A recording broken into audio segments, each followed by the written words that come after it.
Okay student, welcome to सज्जा tutorials. आज का हमारा टॉपिक है चैप्टर नंबर 2 साइंस फर्स्ट का मॉडर्न पीरियोडिक लॉ। अब तक 3 जन के क्लासिफिकेशन हम लोग पढ़ चुके थे, डॉबरेलियन, न्यूलैंड, मेंडलीफ। तीनों ने अपने अपने क्लासिफिकेशन दिए। तीनों क्लासिफिकेशन में एक बात कॉमन थी, तीनों के क्लासिफिकेशन में एक बात कॉमन थी, तीनों ने एलिमेंट की कौन सी प्रॉपर्टी के बेसिस पर एलिमेंट को क्लासिफाई किया? Atomic mass. डॉबरेलियन ने भी एटॉमिक मास, न्यूलैंड ने भी एटॉमिक मास, मेंडलीफ ने भी एटॉमिक मास। लेकिन जो 14 क्लासिफिकेशन अपन पढ़ने जा रहे हैं वो हेनरी मोसली का क्लासिफिकेशन है। हेनरी मोसली ने एलिमेंट को क्लासिफाई किया। उन्होंने क्लासिफिकेशन के लिए एटॉमिक मास को कंसिडर नहीं किया, उन्होंने कोई और चीज को कंसिडर करके क्लासिफिकेशन बनाया, एलिमेंट को क्लासिफाई किया। उनका जो क्लासिफिकेशन है वो एटॉमिक मास के बेसिस पर नहीं है, उनका क्लासिफिकेशन होगा एटॉमिक नंबर के बेसिस पर। हेनरी मोसली का जो क्लासिफिकेशन है वो एटॉमिक मास के बेसिस पर नहीं है। हेनरी मोसली का जो क्लासिफिकेशन है वो एटॉमिक नंबर के बेसिस पर है। जब मेंडलीफ ने पीरियोडिक टेबल बनाया था तो उस वक्त एटम के इंटरनल पार्ट पर किसी साइंटिस्ट ने रिसर्च नहीं किया था। यहां पे मैंने लिखा है, the scientist world did not know anything about the interior of the atom when Mendeleev put fourth the periodic table. यानी जब मेंडलीफ ने पीरियोडिक टेबल बनाया था तो साइंटिस्ट को क्या नहीं पता था? The interior of the atom. Interior of the atom पर डिस्कवरी नहीं हुई थी, इन्वेंशन नहीं हुआ था, रिसर्च नहीं हुआ था। आज हमको मालूम है, हमने क्लास 9 में पढ़ा है कि एटम 3 चीजों से बना है, प्रोटॉन, इलेक्ट्रॉन और न्यूट्रॉन से। प्रोटॉन, इलेक्ट्रॉन और न्यूट्रॉन से एटम बना है। ये एटम के 3 बेसिक पार्ट होते हैं, प्रोटॉन, न्यूट्रॉन, इलेक्ट्रॉन। लेकिन जब मेंडलीफ ने ये पीरियोडिक टेबल बनाया था तो उस वक्त साइंटिस्ट वर्ल्ड में, साइंटिफिक वर्ल्ड में इंटीरियर ऑफ द एटम के बारे में किसी को पता नहीं था। बाद में साइंटिस्ट लोगों ने इंटीरियर ऑफ द एटम के बारे में रिसर्च किया तो उन्होंने फिर प्रोटॉन को डिस्कवर किया, इलेक्ट्रॉन को डिस्कवर किया, न्यूट्रॉन को डिस्कवर किया। अब प्रोटॉन और इलेक्ट्रॉन को डिस्कवर करने के बाद एटॉमिक नंबर आए।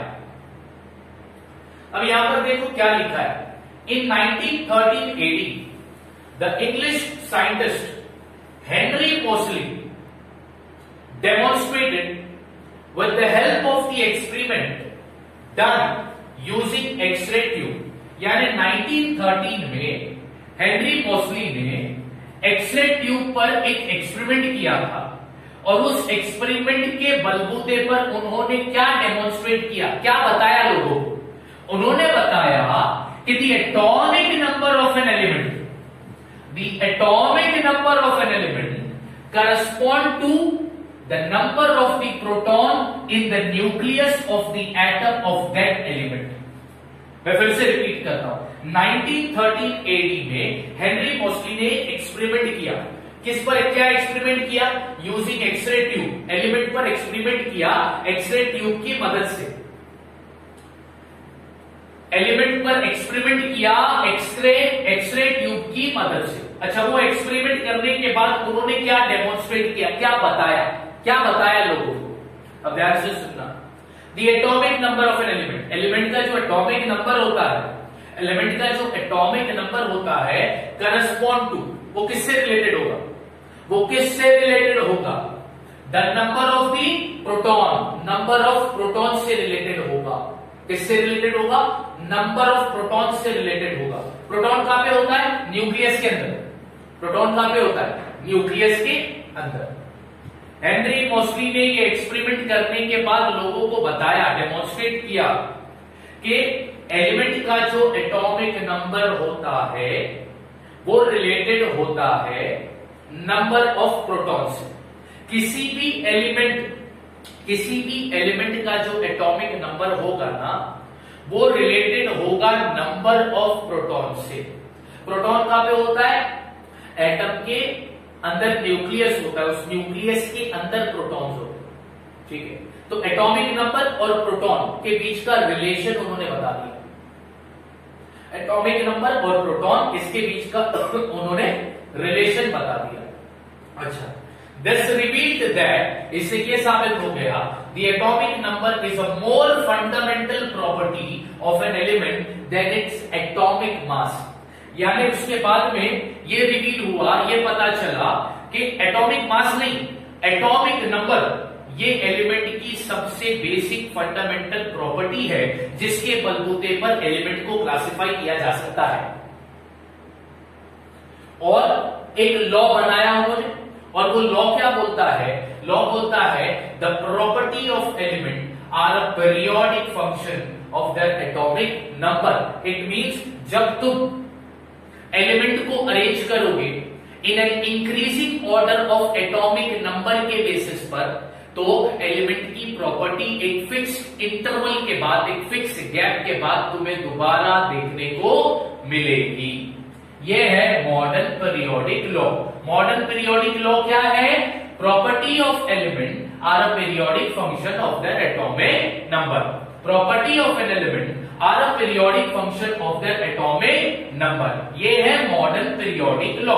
2 मार्क्स के लिए क्वेश्चन पूछ सकता है, state the modern periodic law. तो क्या लिखोगे? Property of an element are a periodic function of their atomic numbers. अच्छा, इस लॉ का मतलब क्या है? इस लॉ का मतलब ये है कि जब हम एलिमेंट को अरेंज करेंगे, किस पर, कैसे अरेंज करेंगे? In an increasing order of atomic number.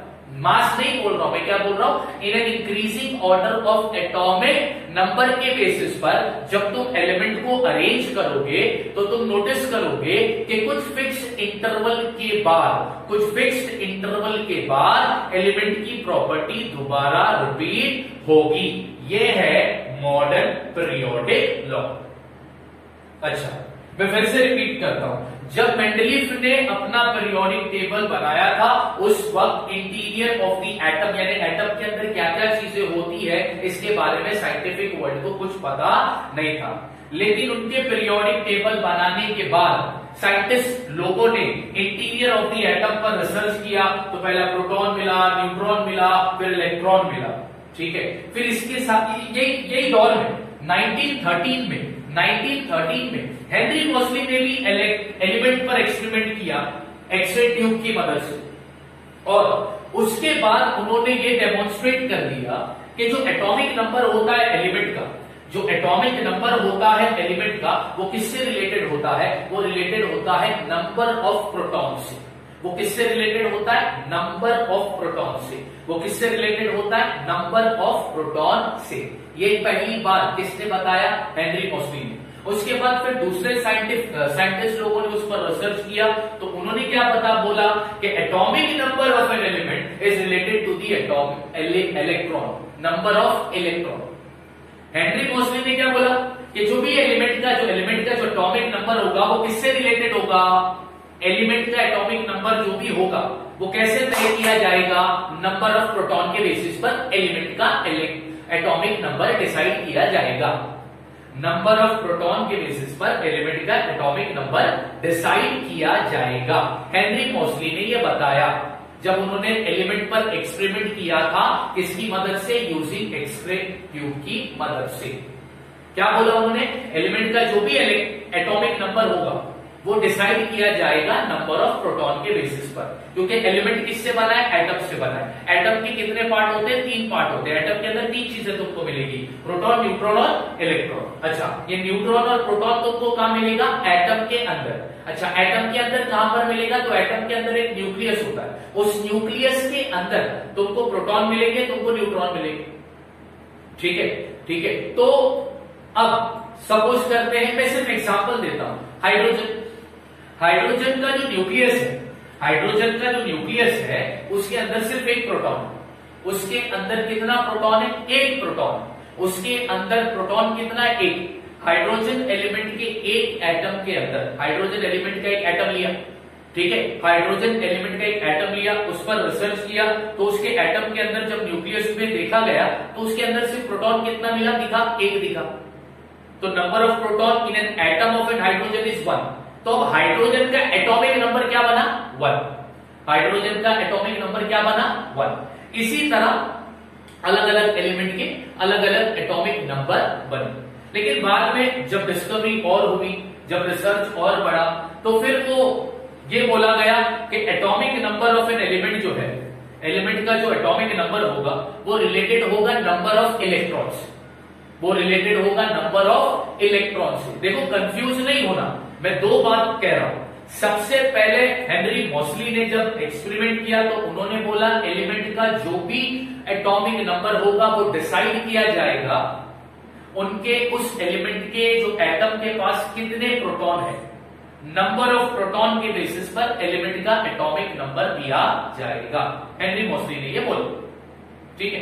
फिर और रिसर्च हुआ, और रिसर्च होने के बाद फिर ये पता लगा फाइनली कि एलिमेंट का जो एटॉमिक नंबर होगा ना वो डिसाइड किया जाएगा नंबर ऑफ इलेक्ट्रॉन पे।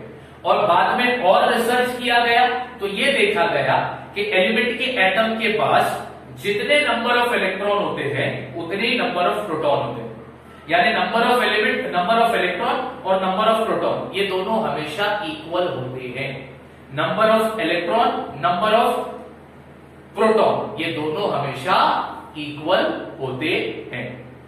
फिर उन्होंने एक लॉ बनाया, क्या बनाया, उन्होंने फिर बाद में ये सोचा कि नहीं भाई, एलिमेंट को क्लासिफाई करने के लिए एटॉमिक मास ये एलिमेंट की सबसे अच्छी प्रॉपर्टी नहीं है।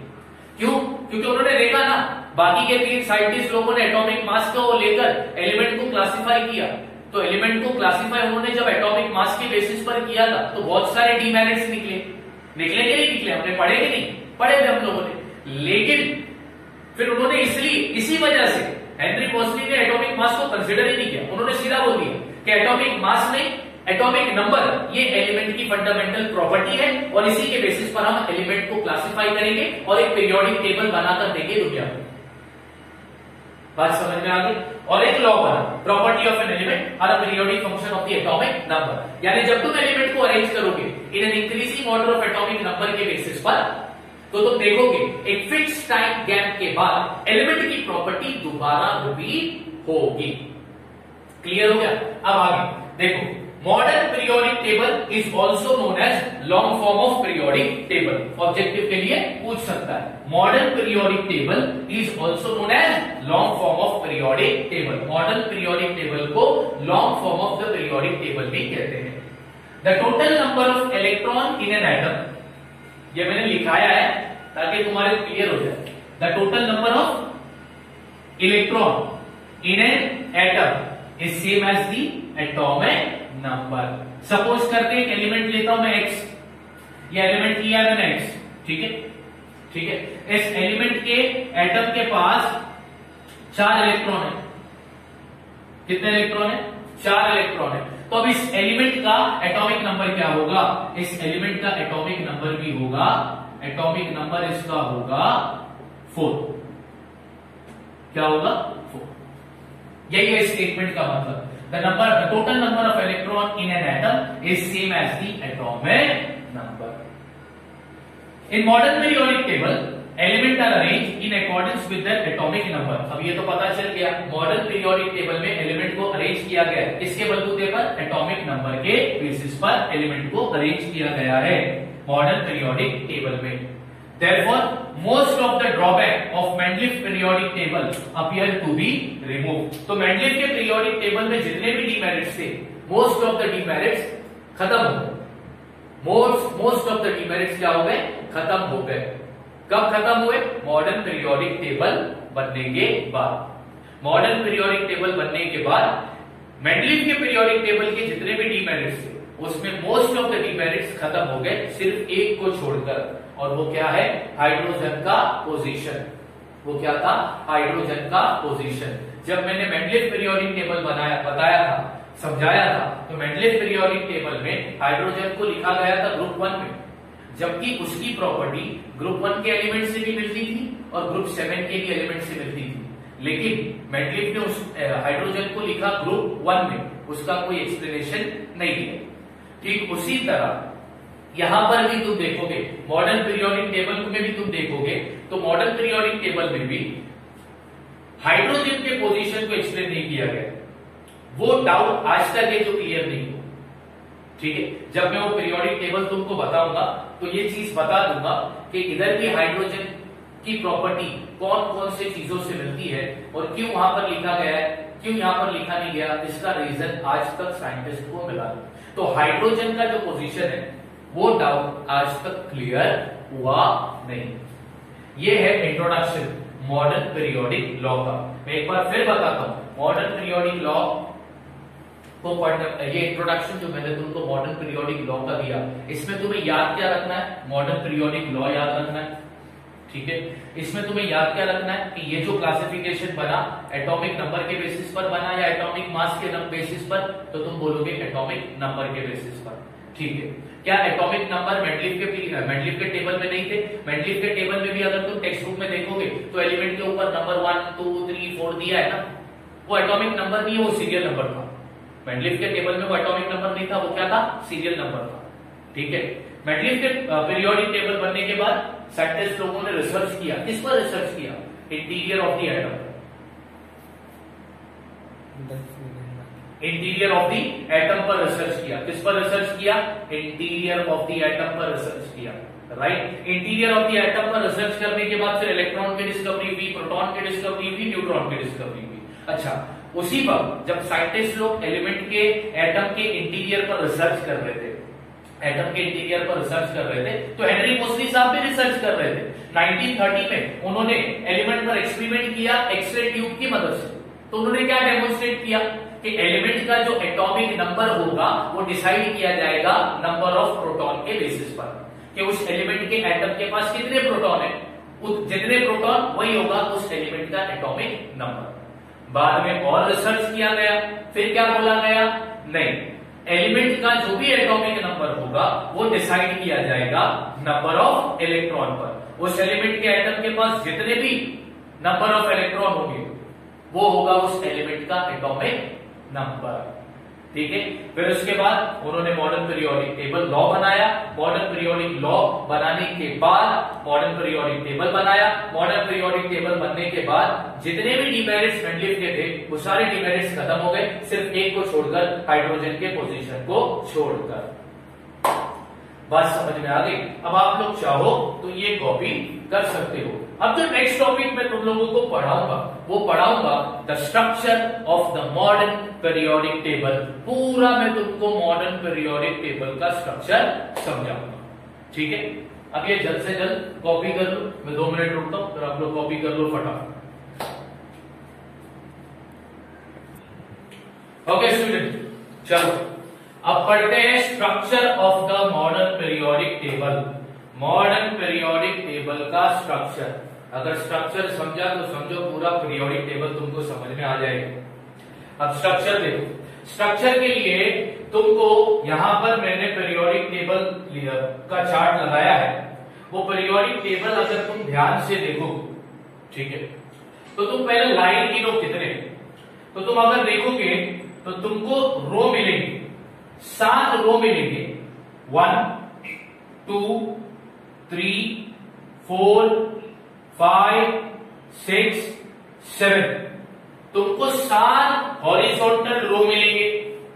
अच्छा, अब कॉलम देखो कितने, 1 2 3 4 5 6 7 8 9 10 11 12 13 14 15 16 17 18, तुमको 18 वर्टिकल कॉलम मिलेंगे। मॉडर्न पीरियोडिक टेबल में तुमको हॉरिजॉन्टल रो कितने मिलेंगे? मॉडर्न पीरियोडिक टेबल में तुमको हॉरिजॉन्टल रो मिलेंगे 7। मॉडर्न पीरियोडिक टेबल में तुमको वर्टिकल कॉलम कितने दिखाई देंगे? मॉडर्न पीरियोडिक टेबल में वर्टिकल कॉलम है 18। तो हॉरिजॉन्टल रो को, 7 हॉरिजॉन्टल रो को क्या बोला जाता है? पीरियड। तो कितने पीरियड है? 7। Number 2 from 1 to 7। अच्छा, मॉडर्न पीरियोडिक टेबल में वर्टिकल कॉलम कितने हैं? 18। तो अब इस वर्टिकल कॉलम को क्या बोला जाएगा? ग्रुप। तो कितने ग्रुप है मॉडर्न पीरियोडिक टेबल में? 18 ग्रुप है। कितने पीरियड है मॉडर्न पीरियोडिक टेबल में? 7 पीरियड है मॉडर्न पीरियोडिक टेबल में। क्वेश्चन पूछ सकता है कि मॉडर्न पीरियोडिक टेबल में पीरियड्स कितने? 7। मॉडर्न पीरियोडिक टेबल में ग्रुप कितने हैं? 18। अच्छा, अब the arrangement of the period and group result in the formation of boxes. Period और ग्रुप के अरेंजमेंट को मिलाकर क्या बनता है? बॉक्स। देखो बॉक्सेस बने, पीरियड और ग्रुप के अरेंजमेंट से क्या बने? बॉक्सेस बने। Each box correspond to the place for one element. इसका मतलब हर बॉक्स में कितना एलिमेंट आएगा? सिर्फ एक एलिमेंट आएगा, उससे ज्यादा नहीं। Atomic number are serially indicated in the upper part of this boxes. अच्छा, एलिमेंट का जो एटॉमिक नंबर तुमको कहां पर मिलेगा? बॉक्स के ऊपर वाले पार्ट पर। अब जैसे कि हाइड्रोजन के ऊपर तुमको दिखाई देगा नंबर 1। यहां पे देख लो, हाइड्रोजन के ऊपर जो नंबर 1 है वो क्या है? Atomic number. यानी एटॉमिक नंबर को लिखा जाता है बॉक्स के ऊपर वाले पार्ट। ठीक है। अच्छा, there are 100 apart from 7 रो, 7 रो के अलावा, 7 हॉरिजॉन्टल रो के अलावा तुम देखो तो टेबल के नीचे दो एक्स्ट्रा रो और है। ये 7 हॉरिजॉन्टल रो के अलावा 2 सेपरेट रो भी हमें दिखाई दे रही है टेबल के नीचे। इन 2 रो को क्या बोलते हैं? इन 2 रो को बोलते हैं लेंथेनाइड एंड एक्टिनाइड सीरीज। ये जो 2 रो है ये किसकी है? लेंथेनाइड और एक्टिनाइड की। लेंथेनाइड और एक्टिनाइड की। लेंथेनाइड और एक्टिनाइड की। मैं फिर से रिपीट कर रहा हूं, इन 7 रो के अलावा टेबल के नीचे 2 एक्स्ट्रा रो और है। इन 2 रो को बोलते हैं लेंथेनाइड एंड एक्टिनाइड सीरीज। क्या बोलते हैं? Lanthanide and actinide series. There are 118 boxes in the periodic table including the 2 series. पूरे टेबल में कितने बॉक्सेस है? 118 बॉक्सेस है। इसका मतलब कितने एलिमेंट है? 118 एलिमेंट्स है। इतना समझ में आ गया? क्या क्या बताया मैंने तुम लोगों को कि पीरियोडिक टेबल में, मॉडर्न पीरियोडिक टेबल में there are 7 horizontal rows and 18 vertical column. 7 horizontal rows are known as period, 18 vertical column are known as group. ठीक।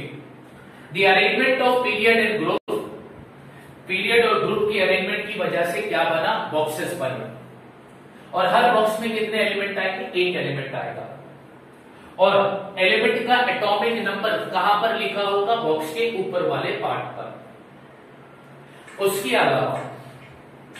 अलावा 7 हॉरिजॉन्टल रो के अलावा 2 एक्स्ट्रा रो भी है, सेपरेट रो भी है टेबल के नीचे। तो उन 2 रो को, वो 2 सेपरेट रो को हम क्या बोलेंगे? Lanthanide and actinide series. Clear हो गया? कितने बॉक्सेस है मॉडर्न पीरियोडिक टेबल में? 118 बॉक्सेस है मॉडर्न पीरियोडिक टेबल में। इतना क्लियर हो गया? ठीक है, अब आगे बढ़ते हैं। क्या बोलता है? The entire periodic table is divided into 4 block. पूरा पीरियोडिक टेबल कितने ब्लॉक में डिवाइड किया गया है? 4 ब्लॉक्स में डिवाइड किया गया है। वो ब्लॉक के नाम क्या है?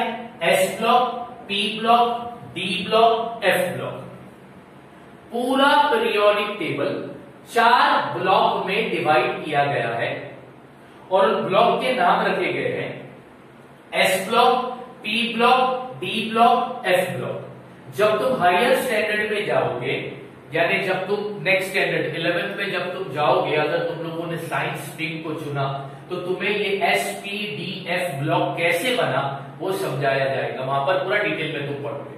अभी हमको सिर्फ क्या याद रखना है कि पूरा मॉडर्न पीरियोडिक टेबल जो है कितने पार्ट में डिवाइड है, कितने ब्लॉक में डिवाइड किया गया है, उसको 4 ब्लॉक में डिवाइड किया गया है। उन 4 ब्लॉक के नाम बताओ, S block, P block, D block, F block. Clear हो गया? अच्छा, अब क्या पढ़ेंगे? एस ब्लॉक में कौन से ग्रुप आएंगे, पी ब्लॉक में कौन से ग्रुप आएंगे, डी ब्लॉक में कौन से ग्रुप आएंगे और एफ ब्लॉक में कौन से ग्रुप आएंगे, वो ध्यान देते हैं, वो समझते हैं। ठीक है? अच्छा, यहां पर लिखा है। अच्छा, ग्रुप कितने हैं टोटल? 18 ग्रुप है टोटल। कितने ग्रुप है टोटल? 18 ग्रुप है टोटल। एस ब्लॉक में कौन से ग्रुप आ गए? ग्रुप नंबर 1 और ग्रुप नंबर 2। ग्रुप नंबर 1 और ग्रुप नंबर 2 को कौन से ब्लॉक में डाल दिया? एस ब्लॉक में। P block contain group number 13 to 18। Group number 13 से 18 तक ये कौन से ब्लॉक में डाल दिया? पी ब्लॉक में डाल दिया। यानी पी ब्लॉक के अंदर कौन से ग्रुप आ गए? Group number 13 to 18। S block के अंदर कौन से ग्रुप आ गए? Group number 1 and 2। D block में कौन से ग्रुप आ गए? Group number 3 to 12। D block में कौन से ग्रुप आ गए? Group number 3 to 12। F block में कौन से ग्रुप आ गए? Lanthanide and actinide series.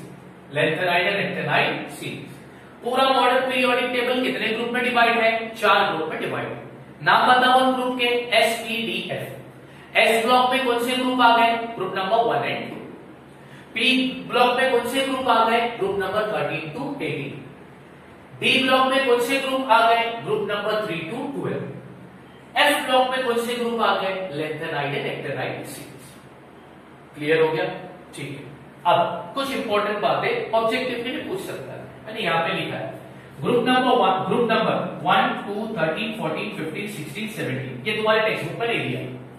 Group number 1, 2, 13, 14, 15, 16, 17 के एलिमेंट्स को बोला जाता है रिप्रेजेंटेटिव एलिमेंट। क्या बोला जाता है? Representative element. ठीक है। ग्रुप नंबर 3 टू 12 के एलिमेंट को क्या बोला जाता है?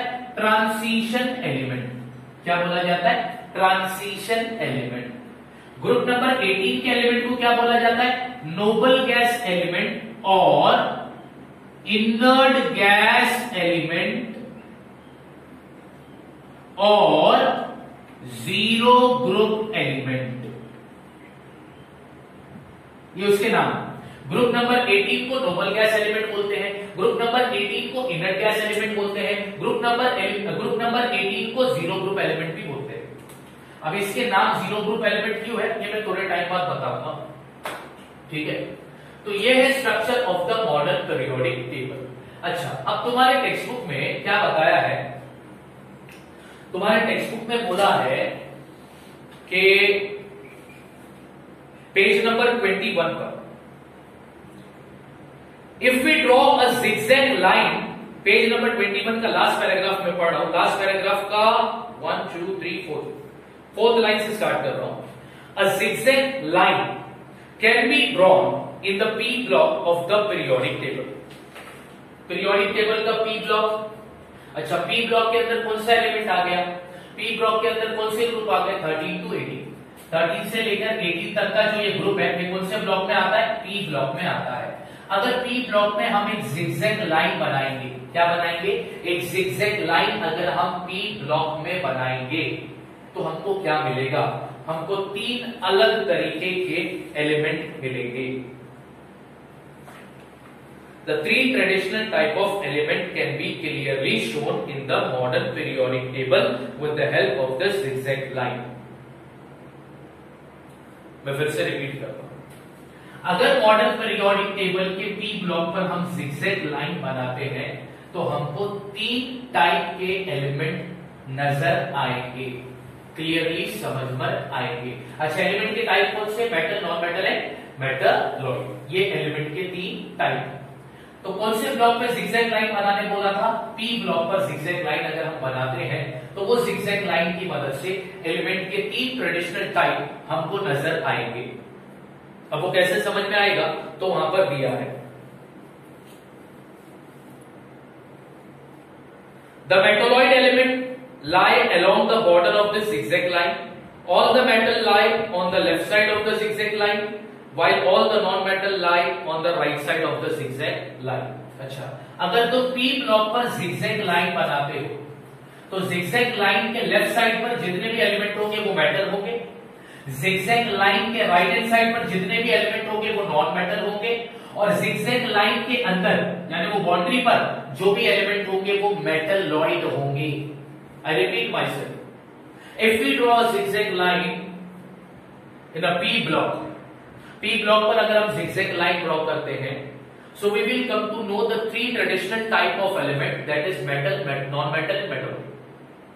Zigzag line के लेफ्ट की ओर जितने भी एलिमेंट होंगे वो सारे मेटल, zigzag लाइन के राइट की तरफ जितने भी एलिमेंट होंगे वो सारे नॉन मेटल, और zigzag लाइन की बाउंड्री के अंदर, zigzag लाइन के बॉर्डर के अंदर जो भी एलिमेंट होंगे वो मेटलॉइड होंगे. वो क्या होंगे? मेटलॉइड होंगे. क्लियर है? ठीक है. ये था the structure of the modern periodic table. इसमें कुछ एडिशनल बातें भी मैंने तुम लोगों को बता दी है, और कुछ एडिशनल बातें हैं जो मैं तुमको इस टेबल के जरिए अभी समझाना चाहता हूं. अब अगर तुमको ये पीरियोडिक टेबल देखोगे और तुमको सवाल आया कि सबसे शॉर्टेस्ट पीरियड कौन सा है और सबसे लॉन्गेस्ट पीरियड कौन सा है, सबसे शॉर्टेस्ट पीरियड और सबसे लॉन्गेस्ट पीरियड कौन सा है? पीरियड यानी कि हॉरिजॉन्टल रो, हॉरिजॉन्टल रो कितने पीरियड? 7 हॉरिजॉन्टल रो है ना, तो 7 पीरियड हो गए. अब उन 7 पीरियड में से सबसे छोटा पीरियड कौन सा है और सबसे बड़ा पीरियड कौन सा है? ये सवाल अगर तुमको आया तो तुम्हें याद होना चाहिए. मैं यहां पर बताता हूं, यहां पर मैं लिख देता हूं.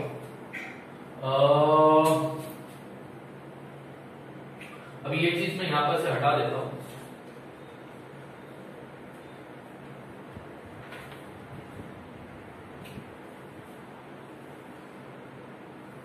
और यहां पर लिखकर मैं तुमको बताता हूं.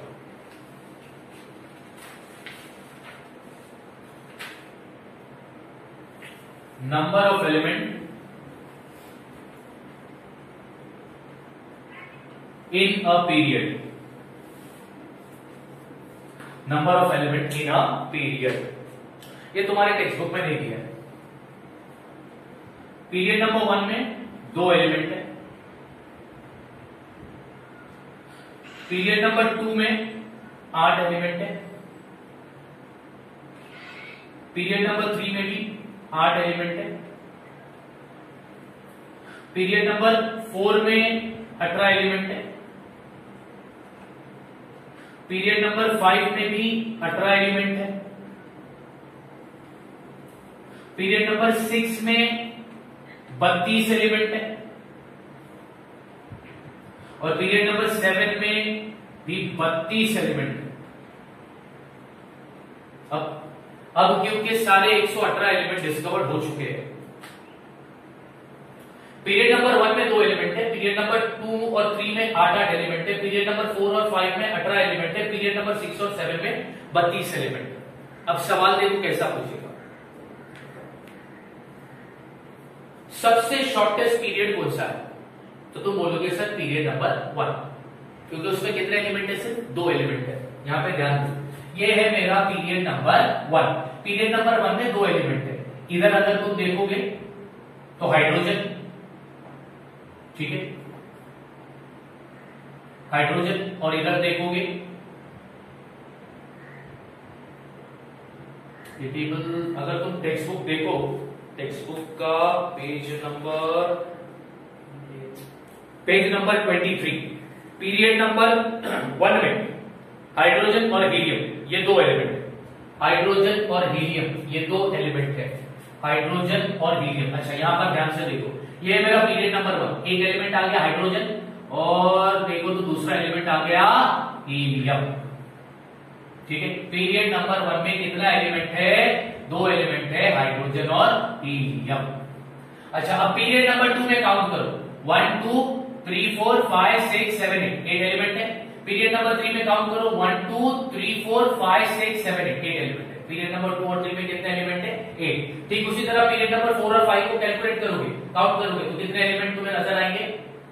18. पीरियड नंबर 6 और 7 कितने एलिमेंट होंगे?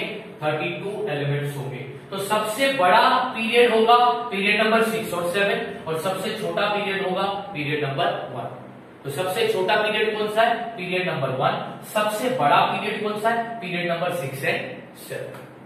ये एक एक्स्ट्रा क्वेश्चन तुमको पूछ सकता है, ये टेक्स्ट बुक में दिया नहीं है, तो इसको लिखकर रखना कि पीरियड में कौन से एलिमेंट है, कितने पीरियड में कितने एलिमेंट है, number of elements in the period. Clear है? ओके। अब period number 13, sorry group number 13, group number 13 जो है वो बोरॉन से स्टार्ट होगा। तो ग्रुप नंबर 13 को हम बोलते हैं बोरॉन फैमिली। क्या बोलते हैं? Boron family. Group number 14 start होता है कार्बन से, तो उसको हम बोलते हैं कार्बन फैमिली। तो पूरे ग्रुप को हम क्या बोलते हैं? Carbon family. ग्रुप नंबर 15 जो स्टार्ट हो रहा है वो नाइट्रोजन से स्टार्ट हो रहा है। किससे स्टार्ट हो रहा है? नाइट्रोजन से। तो इसको हम बोलते हैं नाइट्रोजन फैमिली। क्या बोलते हैं? Nitrogen family. Group number 16 start हो रहा है ऑक्सीजन से। किससे स्टार्ट हो रहा है? ऑक्सीजन से। तो ग्रुप नंबर 16 को हम बोलते हैं ऑक्सीजन फैमिली। क्या बोलते हैं? Oxygen family. Group number 17 start हो रहा है फ्लोराइन से, फिर क्लोराइन, ब्रोमाइन, आयोडाइन। ठीक है। ग्रुप नंबर 17 को हम बोलते हैं हेलोजन फैमिली। क्या बोलते हैं? Halogen family. ये बात याद रखना। ग्रुप नंबर 17 को क्या बोलते हैं? Halogen family. ग्रुप नंबर 17 को क्या बोलते हैं? Halogen family. अब मेंडलीफ के पीरियोडिक टेबल में हेलोजन फैमिली वाला ग्रुप कौन सा था? Group number 7। Modern periodic table में हेलोजन फैमिली का ग्रुप नंबर क्या है? Group number 17। मेंडलीफ का जब तुमको टेबल पढ़ाया था तो मैंने क्या बोला था कि हाइड्रोजन की प्रॉपर्टी ग्रुप नंबर 1 से भी मिलती है और हेलोजन फैमिली से भी मिलती है, लेकिन मेंडलीफ ने उसको लिखा किधर? ग्रुप नंबर 1 में। कोई एक्सप्लेनेशन दिया, रीजन दिया? नहीं। वो डाउट आज तक है। ठीक उसी तरह जब मॉडर्न पीरियोडिक टेबल बना तो मॉडर्न पीरियोडिक टेबल में भी हाइड्रोजन को लिखा गया ग्रुप नंबर 1 में, जबकि उसकी प्रॉपर्टी, हाइड्रोजन की प्रॉपर्टी ग्रुप नंबर 1 के एलिमेंट से भी मिल रही है और ग्रुप नंबर 17 यानी हेलोजन फैमिली से भी मिल रही है, लेकिन लिखा किधर गया उसको? ग्रुप नंबर 1 में। क्यों लिखा गया ग्रुप नंबर 1 में? क्या रीजन है? नहीं पता। आज तक इसका डाउट क्लियर नहीं हुआ है।